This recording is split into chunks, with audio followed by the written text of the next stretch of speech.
everyone, welcome back to this new class. In today's class, we are going to learn again new English sentence structure.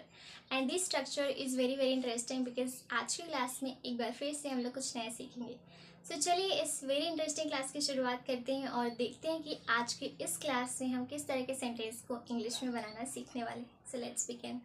So आज की class का हमारा sentence है कुछ ऐसा sentence जिसमें हम लोग बोलते हैं कि ना चाहते हुए भी मुझे वहाँ जाना है, ना चाहते हुए भी मुझे खेलना पड़ा, ना चाहते हुए भी मैंने झूठ बोला. यानी कि ऐसे सेंटेंस जिसमें हम लोग बोलते हैं कि ना चाहते हुए भी हम कोई काम करते हैं या फिर हमें करना पड़ा. सो इस तरह के सेंटेंस जिसमें हम लोग बोलते हैं कि ना चाहते हुए. सो ना चाहते हुए को हम इंग्लिश में कैसे बोल सकते हैं और इस तरह से बनने वाले सेंटेंस को हम इंग्लिश में कैसे बोल सकते हैं, आज की क्लास में हम लोग देखने वाले हैं.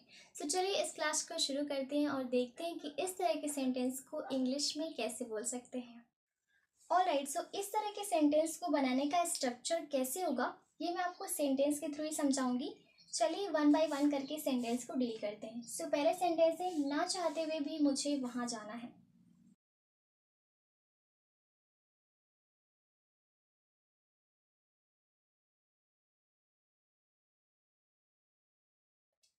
ऑलराइट, सो हमारा पहला सेंटेंस है ना चाहते हुए भी मुझे वहां जाना है. I have to go there unwillingly. So इस तरह के सेंटेंस में ना चाहते हुए, सो ना चाहते हुए को हम इंग्लिश में बोलते हैं अनविलिंगली. ना चाहते हुए एक सेंटेंस है जिसका इंग्लिश में अगर हम बनाना चाहें तो सिर्फ एक वर्ड है अनविलिंगली.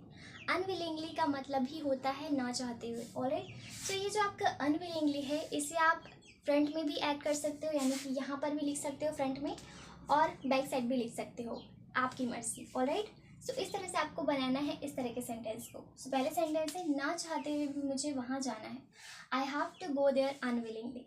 नेक्स्ट सेंटेंस है ना चाहते हुए भी मुझे खेलना पड़ा.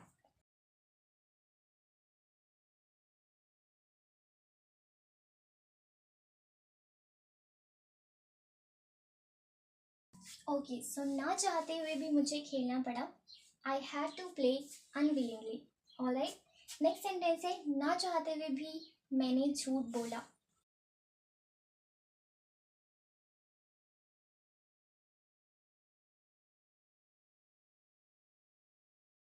ओके, सो ना चाहते हुए भी मैंने झूठ बोला.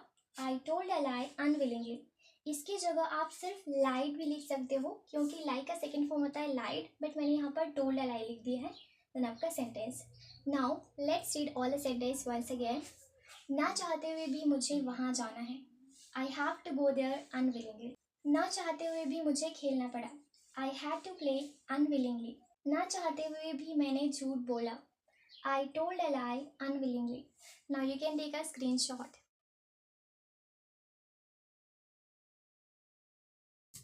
ऑल राइट गाइज, सो आपने देखा कि इस तरह के सेंटेंस को बनाना कितना ज़्यादा इजी है.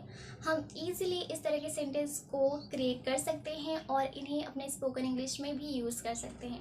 तो चलिए कुछ और एग्जाम्पल्स ले लेते हैं ताकि ये कॉन्सेप्ट हमारे लिए और भी क्लियर हो जाए. Okay, so let's take some extra examples.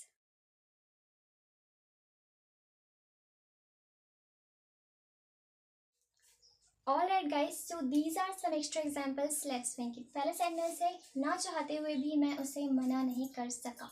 Next है ना चाहते हुए भी मुझे ये काम करना पड़ता है. नेक्स्ट सेंटेंस है ना चाहते हुए भी मैं उसे रोक नहीं सकता. चलिए इन सेंटेंस के इंग्लिश बनाते हैं. सो पहला सेंटेंस है ना चाहते हुए भी मैं उसे मना नहीं कर सका.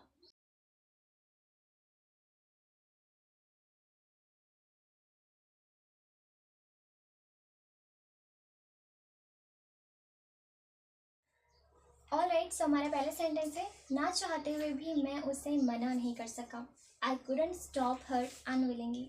नेक्स्ट सेंटेंस है ना चाहते हुए भी मुझे ये काम करना पड़ता है.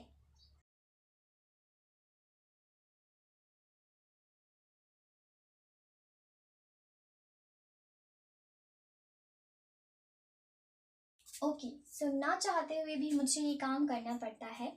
Unwillingly I have to do this work. Next sentence है ना चाहते हुए भी मैं उसे रोक नहीं सकता.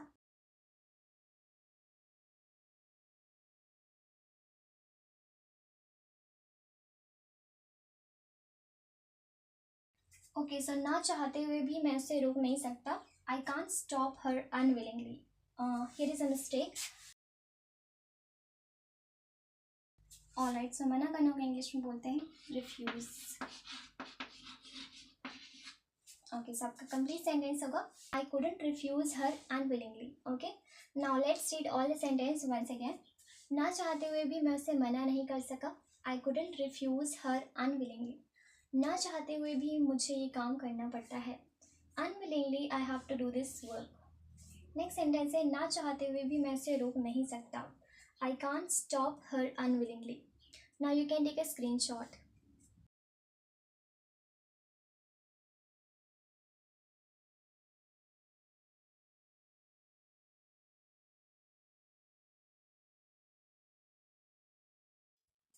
Alright guys, I hope you understood that how can we make these type of sentences in English, and this is very easy to make and we can easily make these sentences as well as we can easily use them in our spoken English. So I hope that this class was helpful for you. If you consider that this class was helpful for you, so make sure that you hit the like button and share this class to your friends and your relatives. And if you haven't followed me, so make sure that you follow me. And thank you so much for watching this class till the end. I will meet you in the next class. Till then, bye bye. Take care. Keep learning. Keep watching.